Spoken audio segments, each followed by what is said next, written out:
非有消息，全球廉价航空鼻祖，也就是美国西南航空，上周汇报说，今年一季度亏损 1.49 亿美元。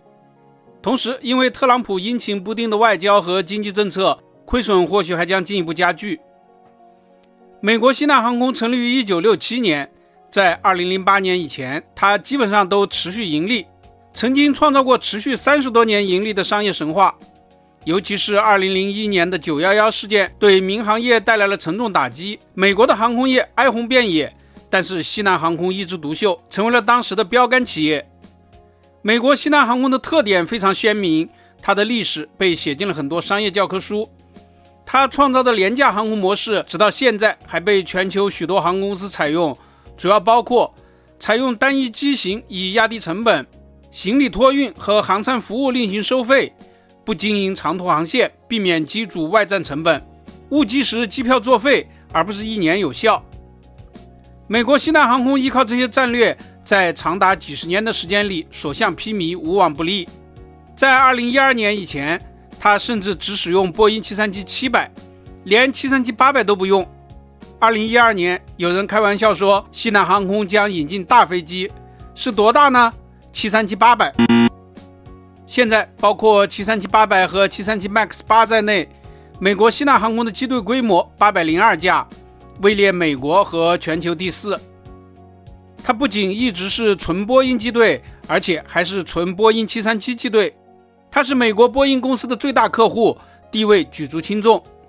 2021年，它订购了100架737 MAX 7，波音公司给出了每架4300万美元的历史最低价。美国西南航空的收入在疫情后也曾经大幅反弹，但是总体来说，最近10年来一直在缓慢下滑。飞友们分析说，它主要面临3个问题：一是有人捣乱，美国民航客流其实从911事件恢复之后一直比较乐观，直到疫情前一直呈现上升势头，但其中有一些航空公司在捣乱，捣乱分子主要包括精神航空、边疆航空以及捷蓝航空等等。这些所谓的新联航势力主要使用空客飞机，机票很便宜，飞机很新，吸引了大量的乘客。而美国西南航空的波音737相对老旧，配置比较低，很多连 USB 充电口都没有。二是系统老旧，美国西南航空长期以来的口号是赚钱，它拼命压低成本，以求最大利润，很少玩花样。